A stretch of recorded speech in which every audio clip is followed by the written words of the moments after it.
Hi, welcome back to Chitte Official 9890 YouTube channel. So myself, Chitte Prem Kumar. So I'm a research scholar at VIT AP University, Amaravati. So today video ఏంటంటే actually మన ఛానల్లో videos చేసి చాలా రోజులైంది. Regarding education గురించి కానీ లేదా pH గురించి కానీ. అందుకే ఈరోజు ఒక మంచి వీడియో చేయాలని ఫిక్స్ అయ్యాను. దట్టు ఎందుకంటే రీసెంట్గా VIT APలో మనకి పిహెచ్ అడ్మిషన్ అనేది స్టార్ట్ అయ్యింది. ఇట్ మీన్స్ ఇంటర్వ్యూస్ కూడా అయిపోయాయి. కాబట్టి కొత్తగా ఎవరన్నా VITలో జాయిన్ అవ్వాలనుకుంటే వారికి ఈ వీడియో కొంచెం హెల్ప్ అవుతుందని అనుకుంటున్నాను. అందుకే వీడియో చేస్తున్నాను. ఈ వీడియో కంప్లీట్లీ అబౌట్ పిహెచ్ అండి. It's not BTech. Because of I'm a research scholar, it means I'm a research student. I will talk about only regarding PhD, regarding research work. And that too I'm a specially from mechanical branch. It means school of mechanical engineering. ఇక్కడ మనకి చాలా schools ఉంటాయి. I will discuss later. Without delay, let's get into the video. Thank you. ముందుగా మనందరికీ కామన్గా వచ్చే doubt, VITలో PhD join అవ్వచ్చా లేదా? చాలా మందికి డౌట్ వస్తూనే ఉంటుంది. ఎందుకంటే it's private institute, it's not NITs or IITs. But I will tell you, you can join without any hesitation, without any confusion, without any delay. Why? Because it's a wonderful university. You have so many facilities, you have good stipends. I will tell you one by one. So first coming to the university. University is located in Vijayawada. It means Amaravati district in nearly Mandadam. It is the beside AP Secretariat. ఇది వచ్చేసి మనకి మొత్తం 200 acres లో మనకి construct చేశారు. It has mainly 3 blocks. One is central block, next one is AB1 and AB2. ఇవి మనకు మెయిన్గా బ్లాక్స్. అండ్ క్యాంపస్ అయితే చాలా ఎక్సలెంట్గా ఉంటుంది. It's a world class infrastructure. Campus పరంగా అయితే మీకు ఎటువంటి చిన్న ప్రాబ్లం కూడా ఉండదు. It's my promise. Why? Because I'm seeing from last 1.5 year it's a well constructed and well maintain campus.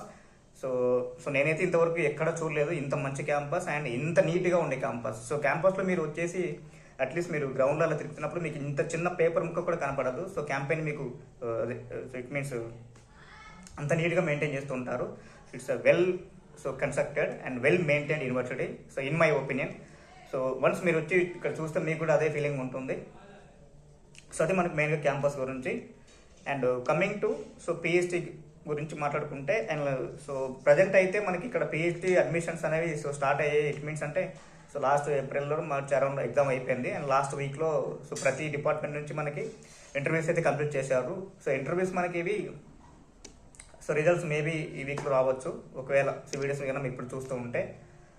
ఒకవేళ ఇంటర్వ్యూ తర్వాత ప్రాసెస్ ఏంటో కూడా ఇక్కడ వీడియోలో డిస్కస్ చేసుకుందాము. మెయిన్ మీరు ఇంటర్వ్యూ వచ్చాక ఇక్కడికి మీకు రిపోర్టింగ్ చేయాలి ఉంటుంది. రిపోర్టింగ్ మీకు డేట్ అనేది ఎప్పుడు కూడా మీకు ఒక మెయిల్కి వస్తుంది. దాన్ని బట్టి మీరు ఇక్కడ రిపోర్ట్ చేయొచ్చు. రిపోర్టింగ్ కావాల్సింది ఏంటంటే మనకు మెయిన్గా వచ్చేసి మన PhD హాల్ టికెట్ అండ్ మనకి ర్యాంక్ ఉంటుంది కదా. ఇట్ మీన్స్ అదే ర్యాంక్ అంటే ఏముంది ఇక్కడ మీకు మెయిల్ వస్తుంది, అదొకటి కావాలి. తర్వాత పేమెంట్ కావాలి. పేమెంట్ వచ్చేసి మనకి ఇక్కడ వచ్చేసి ప్రజెంట్ అయితే మనకి ప్రజెంటే కాదు, మేము జాయిన్ అయినప్పుడు కూడా 40,000 per year ఉన్నది. అండ్ మీరు ఇక్కడ ఫస్ట్ ఇయర్ కాబట్టి స్టార్టింగ్ ఏం చేస్తారంటే ప్రాజెక్ట్ రిపోర్ట్ అని చెప్పేసి ఒక 3,000 rupees కట్టించుకుంటారు. 40 plus 3,000. ఇది మీరు పే చేయాల్సి ఉంటుంది అనమాట. ఓకే, ఇది మీకు ఫస్ట్ కావాల్సిన main important copies. One is hall ticket, nothing but admit card. Next one is fee receipt. ఈ రెండు ఉంటేనే మీకు ఇక్కడ సాల్వ్ చేస్తారు. అది మీకు మెయిన్గా రిపోర్టింగ్ అయిపోతుంది అక్కడితో. సర్టిఫికేట్స్ ఏం సబ్మిట్ చేయాలంటే ఎంటెక్ PCR ఎంటెక్ ఒరిజినల్ ఉంటే మీరు సబ్మిట్ చేయొచ్చు. ఓకేనా? అది మనకి అంతటితో రిపోర్టింగ్ అయిపోయింది. మీరు జాయిన్ అవ్వాలనుకోండి. తర్వాత coming to now our PhD life. ఇక్కడ మనకి PhD లైఫ్ ఎలా ఉంటుంది? Once you join in any department like here many schools are there. SMEC చెప్తాను మీకు తర్వాత షార్ట్కట్స్లో. స్మెక్ తర్వాత వచ్చేసి స్కోప్, సెన్స్, SAS ఇలా నెంబర్ ఆఫ్ డిపార్ట్మెంట్స్ ఉంటాయి. నథింగ్ బట్ ఇవన్నీ ఏంటంటే మనకి బీటెక్లో బ్రాంచెస్ అయితే ఎలా ఉంటాయో లైక్ మనం వింటుంటాం బీటెక్లో computer science, mechanical, civil engineering, electrical, electronics ఇలా ఉంటాయి కదా. ఇక్కడే వీటిని మనం ఏమంటామంటే PhD లెవెల్లో స్కూల్స్ అంటాం అనమాట. వీటిని ప్రజెంట్ వచ్చేసి నేను వచ్చేసి I'm from the school of mechanical engineering. దీన్ని మేము షార్ట్కట్లో స్మెక్ అని పిలుస్తూ ఉంటాం. అండ్ కంప్యూటర్ అయితే స్కోప్ ఉంటుంటారు. తర్వాత ఎలక్ట్రికల్ అండ్ ఎలక్ట్రానిక్స్ కంబైన్ వచ్చేసి సెన్స్ అంటాము. అండ్ ఇక్కడ మనకి డ్రాబ్యాక్ వచ్చేసి సివిల్ ఇంజనీరింగ్ అయితే ఇక్కడ రీసెర్చ్ చేయడానికి అవకాశం లేదు. Because of there is no branch record in the civil అండి. ఓన్లీ మనకు మెయిన్గా ఇక్కడ స్కోప్, SAS ఇలాంటివి ఉంటూ ఉంటాయి. Apart from civil there are so many branches. Even though మీకు లా అండ్ MBAలో కూడా మీకు PhD చేసే ఛాన్స్ ఉంది. You can directly go to the website, you can check it. Okay, అది మనకి బ్రాంచెస్ గురించి, క్యాంపస్ గురించి. Now coming to the stipend. So stipend ఎంత వస్తుందంటే, సో ఆల్రెడీ మేము లాస్ట్ వీక్ ఒక చేసాము. సో మన వెయిట్ ఎంత వస్తుందనేసి అది మీరు ఏమైనా ఉంటే చూడొచ్చు. అండ్ ఫర్దర్గా మళ్ళీ ఇప్పుడు లాస్ట్ 6 months బ్యాక్ ఏం చేశారంటే, సో స్టైఫండ్ కొంచెం ఇంక్రీజ్ చేశారు. సో మనకి ఫస్ట్ ఇయర్ అయితే సో 31,000 వస్తుంది, సెకండ్ ఇయర్ అయితే so 35, and third year also 35,000 rupees వస్తుంది. ఇది మనకి స్టైఫండ్ గురించి. So compare to other institute, compare to other university, it's a good stipend అండి. So nothing a problem, you can survive very easily. It means it is not a salary. So first of all, you need to understand it's not a salary. It's regarding only stipend. It means so you have to use for your education purpose only అని అంటుంటాం. But మనమైతే అలా use చేయము, మనం మొత్తం అంతా ఇచ్చేస్తాం. So rent, movie, shopping, మనకి అంతా అదే. We feel like a salary, but యాక్చువల్గా their purpose is not this. So but మనం ఏంటంటే, మనం తెలుసుగా మనకి సో డబ్బు అంటే ఇంకా అంత అవసరమే కాబట్టి అన్ని చేస్తుంటాం. Okay, so you can use అండి, no problem. Even though family ఉంటే మన ఫ్యామిలీ కూడా మెయింటైన్ చేసుకోవచ్చు. ప్రజెంట్ అయితే మీరు చూడొచ్చు, అంటే మీరు అనుకోవచ్చు 35,000 ఎక్కువ అంటే. సో ప్రజెంట్ కంపేర్ చేసుకుంటే ఎస్పెషల్లీ మెకానికల్కి అయితే సో చాలా ఎక్కువ అండి. ఎందుకంటే బయట మెకానికల్ పరంగా ఎటువంటి జాబ్స్ లేవు, ఎటువంటి వేకెన్సీస్ అనేవి లేవు. సో కాబట్టి ఇన్ కేస్ ఎవరన్నా మీరు జాయిన్ అయితే కన్నా, సో ఇక్కడ వచ్చేసి మనకి సో 35,000 రూపీస్ వస్తుంది. So second year and third year. So first year వచ్చేసి 35,000 rupees, that is fixed per next Cummins. తర్వాత మళ్ళీ చేంజ్ చేస్తారంటే చెప్పలేమండి. సో చేంజ్ చేయొచ్చు, చేంజ్ చేయకపోవచ్చు. సో మేము వచ్చేప్పుడు అయితే మాకు 25 ఉండేది. సో సడన్గా మాకు 6,000 పెంచారు. సో కాబట్టి 31,000 రూపీస్ అలా ఇంక్రీజ్ చేయండి. సో లేదంటే మాకు ఇంతకుముందు సెకండ్ ఇయర్ కూడా 31 రూపీస్ అలా 31,000 రూపీస్ వచ్చేది. బట్ లాస్ట్ 6 months బ్యాక్ మనకి పెంచారు కాబట్టి అలా ఇది పెరుగుతుంది, ఒకసారి పెరుగుతుంది. So that's no problem. So అది మనకి స్టైఫండ్ గురించి. No coming to so my department, that is mechanical. So ఈ వీడియో సో నేను ఎప్పుడు మెకానికల్ గురించి మాట్లాడతానండి. ఒకవేళ మీకు ఇంట్రెస్ట్ ఉంటే చూడొచ్చు, లేదా you can skip the video. So why, because I'm also so previously I also told I'm a mechanical guy. So I'm the researcher in mechanical department. So I will talk about only here mechanical department. No coming to mechanical department. So మనం మెకానికల్లో అన్ని facilities ఉన్నాయంటే definitely I can say there are so many equipments are there for our research.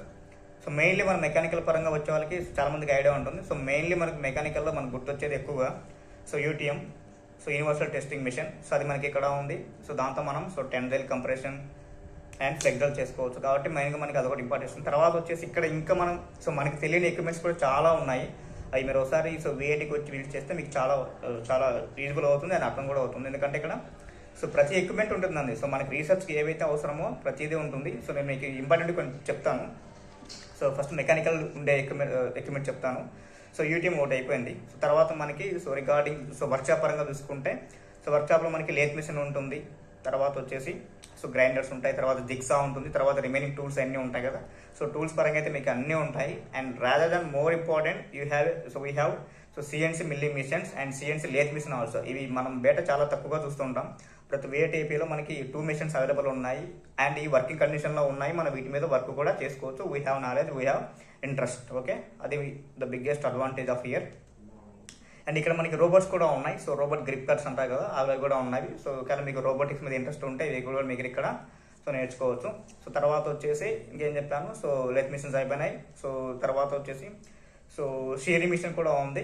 తర్వాత hydraulic press, ఇవన్నీ ఉన్నాయి.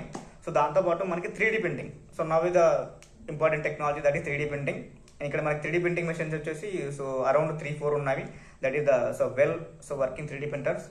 And it is they so twin nozzle 3D printer. So మనకి so మంచిగా printing అయితే అవుతుంది. అది ఒకటి అడ్వాంటేజెస్. సో అవి కాకుండా మనకి సో బీటెక్ పరంగా కూడా సో వెల్ కన్స్ట్రక్టెడ్ ల్యాబ్స్ అయితే ఉన్నాయి. సో అందులో అయితే no doubt you can so go to the mechanical department in the VIT university, అక్కడ మీరు చెక్ చేసుకోవచ్చు. సో ఇంక తర్వాత మెయిన్లీ రీసెర్చ్ వచ్చేసి మనకి ఇంకా సో మెకానికల్ పరంగా కాకుండా మనకి ఫర్దర్గా ఇంకొన్ని చేయాల్సి వస్తుంది. అందులో వచ్చేసి ఇంపార్టెంట్ ఇంకోటి వచ్చేసి సో DSC-TG అంటాం, అంటే థర్మల్ పరంగా ఉంటుంది. తర్వాత వచ్చేసి అది కూడా మన VIT-IPలో ఉంది. తర్వాత వచ్చేసి ఇంకా సెమ్, దట్ ఈస్ మార్పాలసీ యూజ్ చేస్తాం. అంటే ఒక సో పాలిమర్ కానీ ఒక మెటల్స్ కానీ స్ట్రక్చర్ ఎలా ఉంటుందో వాటి మనం అనలైజ్ చేస్తాం. అది కూడా ఇక్కడ ఉంది, దట్ ఈస్ సెమ్ అంటాం. So scanning electron microscopy, so అదొకటి ఉంటుంది.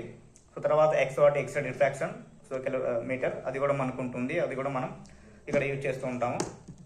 ఇంకా మనకి చెప్పాలంటే సో రియాలజీ, అది ఒక టెస్ట్ ఉంటుంది. ఇవన్నీ మీకు ఇక్కడ ఇక్కడ ఇస్తే మీకు అర్థమవుతుంది. సో నేను ఇస్తే నేమ్స్ మాత్రం చెప్తున్నాను, మీకు కొంచెం ఇబ్బందిగా ఉంటుంది. You can so understand by through Google also. So rheology ఉంటుంది. తర్వాత సో వేరే టెస్ట్, సో WIAR, సో వేరే టెస్ట్ కూడా ఉంటుంది. తర్వాత స్క్రాచ్ టెస్ట్, తర్వాత హార్డ్నెస్ టెస్ట్, ఇలా నెంబర్ ఆఫ్ ఉంటాయండి. సో మెకానికల్ అయితే పరంగా మీకు ఎటువంటి ఇబ్బంది, it means mechanical and physics కూడా, ఎందుకంటే మనకు కొన్ని కామన్ టెస్ట్ ఉంటాయి. సో కాబట్టి సేమ్ ఉంటుంది. సో ల్యాబ్స్ పరంగా అయితే మీకు ఎటువంటి ఇబ్బంది ఉండదు. You can come without any hesitation to the research. So research పరంగా మీకు ఎటువంటి ఇక్కడ ఇబ్బంది అయితే ఉండదు. సో ఇదండి సో మెకానికల్ పరంగా నేను చెప్పాలనుకున్నది. సో అండ్ ఇంకా ఏమన్నా చెప్పాలనుకుంటే ఓకే, ఇప్పటికే సో వీడియో లెంత్ బాగా ఎక్కువైంది. So so this is the thing I want to share with you guys. So ఒకవేళ మీకు ఈ వీడియో ఏమైనా హెల్ప్ అవుతుంటే సో ఇంకా ఇలాంటి వీడియోస్ చేయడానికి ట్రై చేస్తాను. సో అదండి ఇంతటితో. సో ఇంకా మీకు ఏమైనా పిహెచ్ పరంగా డౌట్స్ ఏమైనా ఉంటే సో కింద కామెంట్స్ చేయండి. So thank you. See you in the next video.